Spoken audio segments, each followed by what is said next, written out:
Hi, everybody. It's Friday, June 11th, 2021. That can only mean one thing. It's Stefanie Drysdale's weekly cybersecurity recap number 75. Miss Stefanie, welcome back. Thank you, Chuck. How are you? I'm well. How is 2021 shaping up? It seems like we're doing worse than 2020. Am I getting the right read on that? I don't know. We're halfway through, which is very surprising to me that it's flown by this fast.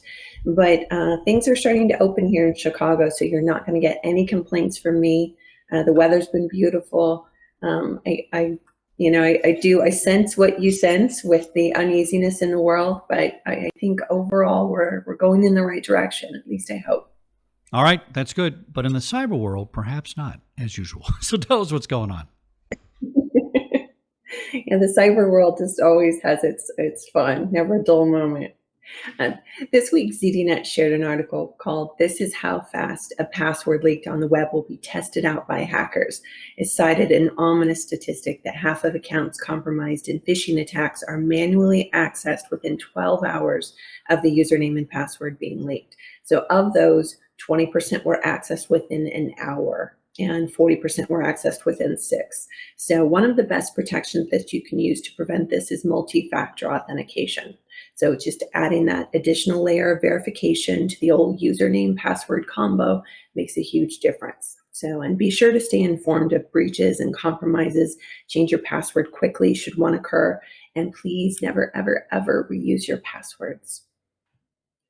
And for my friends in legal and general counsel, law.com shared 5 reasons besides ransomware that cybersecurity will stay atop the general counsel's to-do list, from performing regular audits of outside law firm partners and sensitive data deletion, to constant review of global privacy laws, to keeping up with cyber insurance expectations, even presenting legal perspective to the board to justify IT and cyber spend, and the dreaded post-breach communication and messaging. This is where the trusted partners are so important to have in place well before you need them. So please reach out if you have any questions or just want to start the conversation.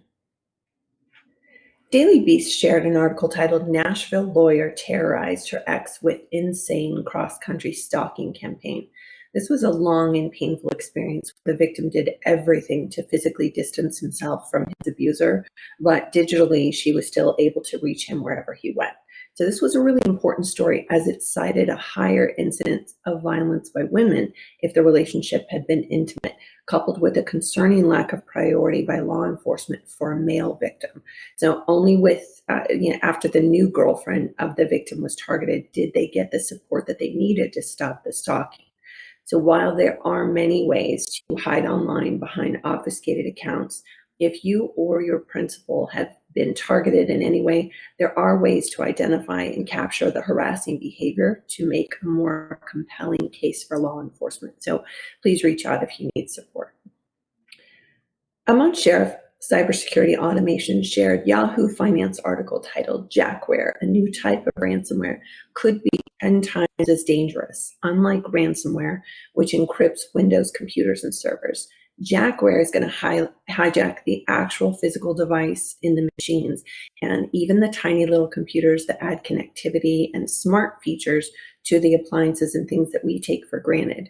This poses a really real risk for any embedded device and can result in direct physical consequences. Think in terms of electronic vehicles, MRI machines, more pipeline shutdowns, or even worse, an explosion at an electric substation. Subways, airplanes, even opening the doors of your office building. So bad actors will always find ways to profit, which forces the good guys to stay a step ahead and to also build redundancies into our processes that mitigate some of the potential damage, as well as diversity in our investment portfolios related to tech-dependent companies. It's really good stuff in this article. Evan Rees shared an article by Daily Mail UK titled "Colonial Pipeline Hacked with a Single Password Leaked on Dark Web." I won't spend too much time picking on Colonial Pipeline. I think they've been through quite enough lately. But this article did bring up some opinions that lately I've heard repeated a couple too many times, and I wanted to offer some additional perspective. So there's this fallacy that dark web assessments and monitoring are a waste of time and money, and that everyone's PII is already there, so that there's nothing that can be done.